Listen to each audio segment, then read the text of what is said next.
People online are losing their minds after a clip surfaced showing Chrisean casually using her son's hair to wipe her nose.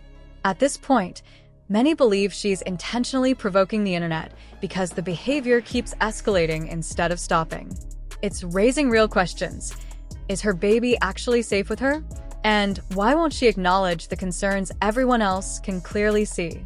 Whenever the topic turns to her child's health, she shuts down.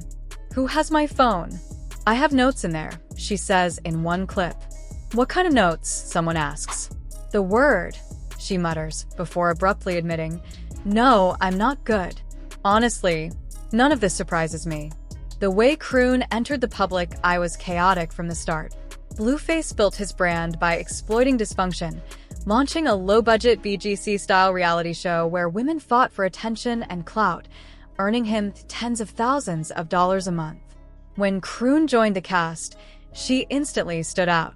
She was emotional, impulsive, dramatic, everything that made for good content. Her wild moments, even the one where she lost a tooth, became part of her image. Blueface recognized that her volatility was profitable and signed her. From there, their relationship turned into a non-stop spectacle. Blueface would film their arguments, her breakdowns, and their constant cycle of fights, reconciliations, and arrests. The internet devoured every messy moment. But even before Blueface went to jail, Chrisean's behavior had been concerning, especially regarding her baby. People began voicing fears that her son wasn't developing normally or appearing healthy. These worries didn't come out of nowhere. Long before the baby was born, many criticized her choices during pregnancy. She was repeatedly seen drinking, smoking, and partying despite being full-term. DJ Academics even claimed he FaceTimed her while she was fully pregnant and smoking. Footage from her show Crazy in Love showed similar behavior. Followers warned her that these habits could lead to fetal alcohol syndrome or other serious issues such as low birth weight, delayed development, cognitive challenges, and behavioral problems. Unfortunately, their predictions weren't baseless. Instead of adjusting once the baby arrived, some say she continued making unsafe choices. Shortly after giving birth, she took her newborn to a loud recording studio and placed headphones on him, a setting people criticized as risky for a fragile infant with a developing immune and respiratory system. Later, cameras caught her carrying him in public without properly supporting his neck, causing his head to fall back. These incidents added to the growing list of concerns. And when Blueface was released and began posting videos of Junior, viewers became even more certain something was wrong. Yet Chrisean consistently insists everything is fine, dismissing what many see as obvious issues. Oh, we got the last one. Say what's up to baby brother. Wait, what's Jen? Say hi, baby brother. Ah, Baby brother. baby brother. Yeah. Say what's up, big You wanna try brother. this? Right there, we getting it all the way together, man. We know what's up. There have been plenty of other troubling moments surrounding her parenting. One incident involved her getting banned from Twitch during a live stream after rumors and videos circulated suggesting she left her son alone in a car while talking to Blue. Many speculated that this was the reason the platform removed her. Not long after, she posted a clip of herself inside a smoke shop while holding her baby. Viewers immediately blasted her for bringing an infant into an environment filled with smoke and chemicals. And, most recently, the viral live stream of her wiping her nose with her 2-year-old son's hair reignited the backlash all over again. Even her sister, Teen, stepped forward with her own claims. She said she was present during the birth of baby Junior and was allowed to hear Rock's medical updates. According to her, Chrisean had chlamydia at the time and refused the doctor-recommended C-section. "You didn't want to get cut," Teen said in a tense rant online. "So, you let that baby pass through an infected canal. I was there. I heard the nurses. Don't play with my kids, don't talk about my grandbaby, because you know what really happened." Her point was that giving birth while having an untreated STD can put the child at risk for severe complications, including potential blindness, and she accused Rock of knowingly choosing a dangerous delivery method. Teen also said that since she was the one caring for JR afterward, she realized she didn't even know how to properly meet his needs because of the situation she was thrown into. These concerns only multiplied. In one video, Chrisean filmed herself eating at a restaurant while holding her son, and people claimed the baby never blinked once. Naturally, this intensified fears about his health. Over time, Child Protective Services (CPS) has been contacted multiple times by strangers worried about his safety. There's even an online petition titled "Protect the Innocent," urging authorities to intervene. CPS calls spiked after several disturbing clips circulated, one showing Junior sitting alone in a stroller on a beach at 3 a.m., others showing him during live streams where viewers insisted he looked unsafe. The latest report came after Crow and her ex, Bino, went live from a trashed hotel room littered with alcohol bottles, weed, and nitrous oxide tanks. Officers appeared in the live stream, and Bino briefly interacted with them while Rock spoke off-camera.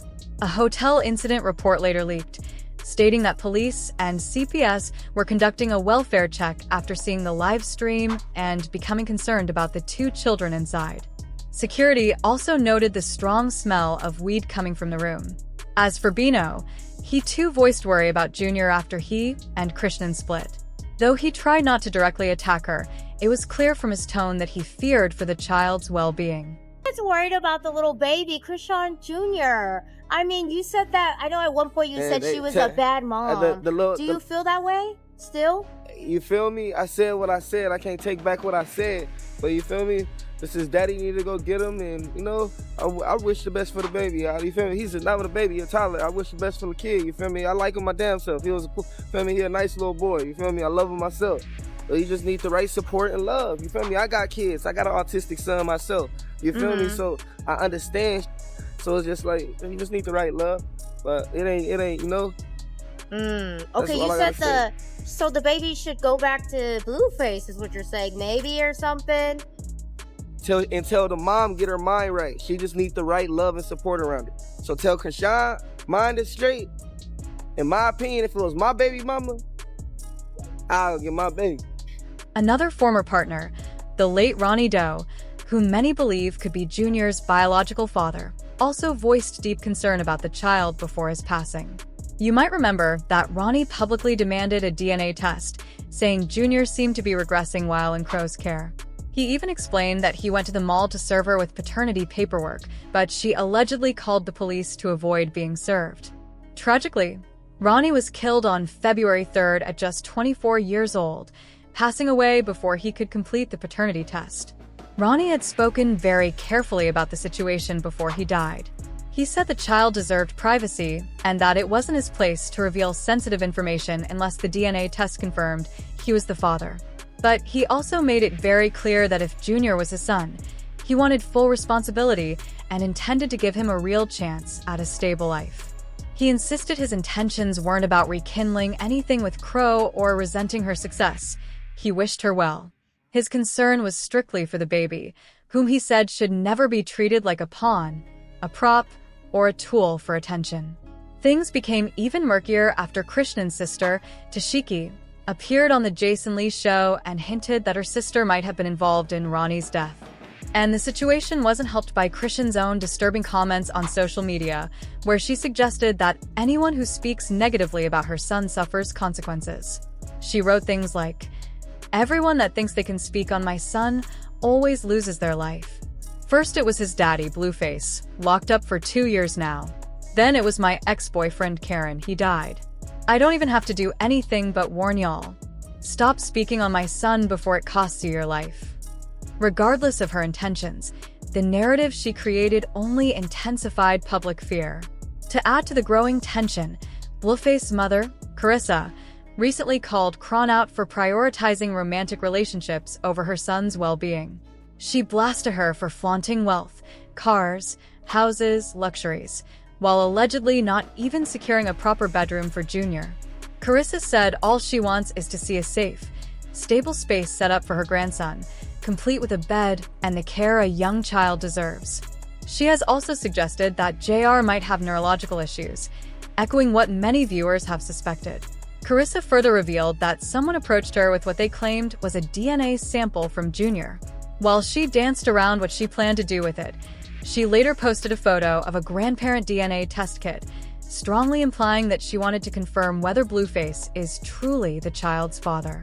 The heart of the issue isn't actually about paternity disputes or internet speculation over who Junior's biological father might be. Those discussions, while dramatic and emotionally charged, are distractions compared to the far more urgent concern: the environment in which this child is being raised. Regardless of who fathered him, Junior's day-to-day reality is what people are watching with growing alarm. When outsiders look in, even if what they see is edited, filtered, or sensationalized through social media, they see a landscape that appears chaotic, reactive, and unpredictable. For many observers, the problem isn't any single moment caught on video. It's the accumulation of dozens of moments that paint a larger picture of instability. From the outside, it seems as though basic developmental needs, structure, safety, medical care, and emotional consistency may be overshadowed by constant internet feuds, live-stream drama, and high-conflict relationships. And online audiences have become hypersensitive to these patterns, especially because this baby has become a recurring figure in a public narrative shaped not by professionals or caretakers, but by influencers, spectators, and viral clips that spread faster than context can catch up. Whether those clips tell the full truth or only a fragmented version of it, the impression they leave behind fuels a rising sense of concern. His mother, and it's not even his mother. That child deserves at least for that to be private. It's not my place to share that information, especially if it's not revealed that I'm his father. That would be highly wrong for me to share that with anyone. Right. So if it is your kid, do you want to take custody of him and take care of him? Yes, I do. Yes, I do. If that is a chance of him being mine, if he's mine, I want to do whatever I can do to help him have a fair chance at life. You know what I'm saying? I'm not doing this to rekindle a relationship with Chrisean. I'm not doing this because I'm bitter about her being successful. I'm happy for her. I wish her nothing but the best. However, Junior deserves the best too. It's not a pawn. He's not a toy, and he's not an object that should be used for the fate of. It's also important to acknowledge that most people commenting on the situation aren't doing so to shame the child or attack anyone personally. In fact, the overwhelming sentiment echoed across platforms is that if Junior does have any special needs, developmental delays, or medical concerns, the public would not judge him for that. Children do not deserve criticism for circumstances beyond their control. What people want, what they keep asking for, is for him to receive the attention, treatment, and protection required to give him the best possible start in life. However, the repeated public denial of any concerns, combined with moments online that seem to contradict that denial, has created a disconnect between what is being said and what is being shown. For many viewers, it's not the existence of challenges that alarms them, it's the refusal to acknowledge them and respond constructively. That lack of acknowledgement is what fuels the fear that the child's needs might be minimized, ignored, or overshadowed by the pressures of maintaining a public persona. And that leads to an even deeper issue. When someone's livelihood, reputation, or online relevance depends heavily on their social media presence, the boundaries between personal life and public entertainment can become blurred. In these situations, children, who are too young to consent to being live-streamed, filmed, or included in dramatic narratives, often become unintentional supporting characters in the social media storylines surrounding their parents. It's not unique to this situation. It's a broader cultural problem emerging in the influencer era. But it becomes especially concerning when the child involved appears to be vulnerable. Many observers fear that the intense pressure of public scrutiny, combined with high emotions and conflict-driven content, may be creating an environment where Junior's needs aren't consistently prioritized. And even if some online claims are exaggerated or misinterpreted, the frequency of these concerns, and the fact that they keep resurfacing, suggests that something deeper might need to be addressed. This brings us to the question of intervention. At the moment, no one can say for certain if or when authorities, professionals, or family members will decide that stepping in is necessary. Child welfare systems tend to act on evidence rather than public opinion, and there are many layers of assessment that must occur before any official action is taken. Still, the number of calls, reports, and petitions circulating online shows that the worry isn't fading. It's escalating. But what would intervention look like? And what forms could it take? In an ideal world, intervention doesn't automatically mean removing a child from their home or placing them into foster care. It could mean providing support rather than punishment. It could involve connecting the family with parenting resources, medical professionals, or developmental specialists who can offer guidance. Sometimes what people need is not judgment, but structure. Not condemnation, but education.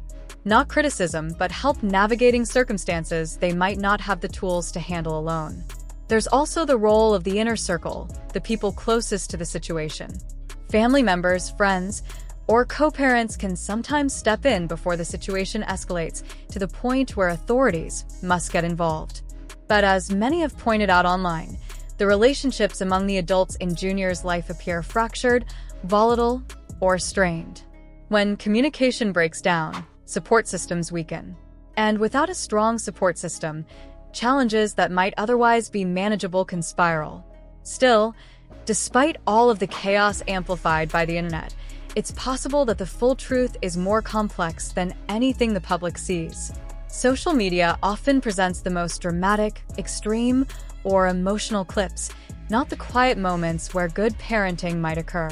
But because those quieter moments aren't the ones that go viral, they are overshadowed, and the narrative becomes skewed toward dysfunction. This is why people hesitate. They do not want to make unfair assumptions based on selective information, but at the same time, they cannot ignore patterns that keep repeating. Ultimately, what most people want is simple: for Junior to grow up in a stable, nurturing environment where he feels safe, supported, and loved. They want to know that his medical and developmental needs, whatever they may be, are addressed by professionals. They want to see that the adults around him are making decisions based on his well-being rather than public image, online attention, or emotional impulsivity. If the public outcry seems intense, it's because people have seen too many examples, online and in real life, of children slipping through the cracks when warning signs were ignored. The internet may not always be right, but sometimes the collective instinct to protect a child is worth paying attention to. The coming months will likely determine whether the situation improves, worsens, or reaches a tipping point where outside intervention becomes unavoidable. But one thing is clear: the growing chorus of concern isn't coming from a place of hate. It's coming from a place of heartbreak and fear for a child who cannot advocate for himself. What would be best for Junior in the long run, whether that's increased support, medical evaluation, protective intervention, or a restructured home environment, is something that ultimately must be assessed by professionals, not influencers or commenters. But the public is watching and hoping that someone steps in with clarity, compassion, and responsibility before things escalate further. At this point, with the eyes of millions on this situation, it's natural to wonder what should happen next. Should authorities take a more active role? Should family members intervene? Should the individuals involved step back from social media to focus on healing and stability? There are no easy answers, but the questions themselves show how deeply invested people have become in the child's well-being. I'd genuinely like to hear your thoughts. What path forward do you think would protect Junior's safety, health, and long-term development?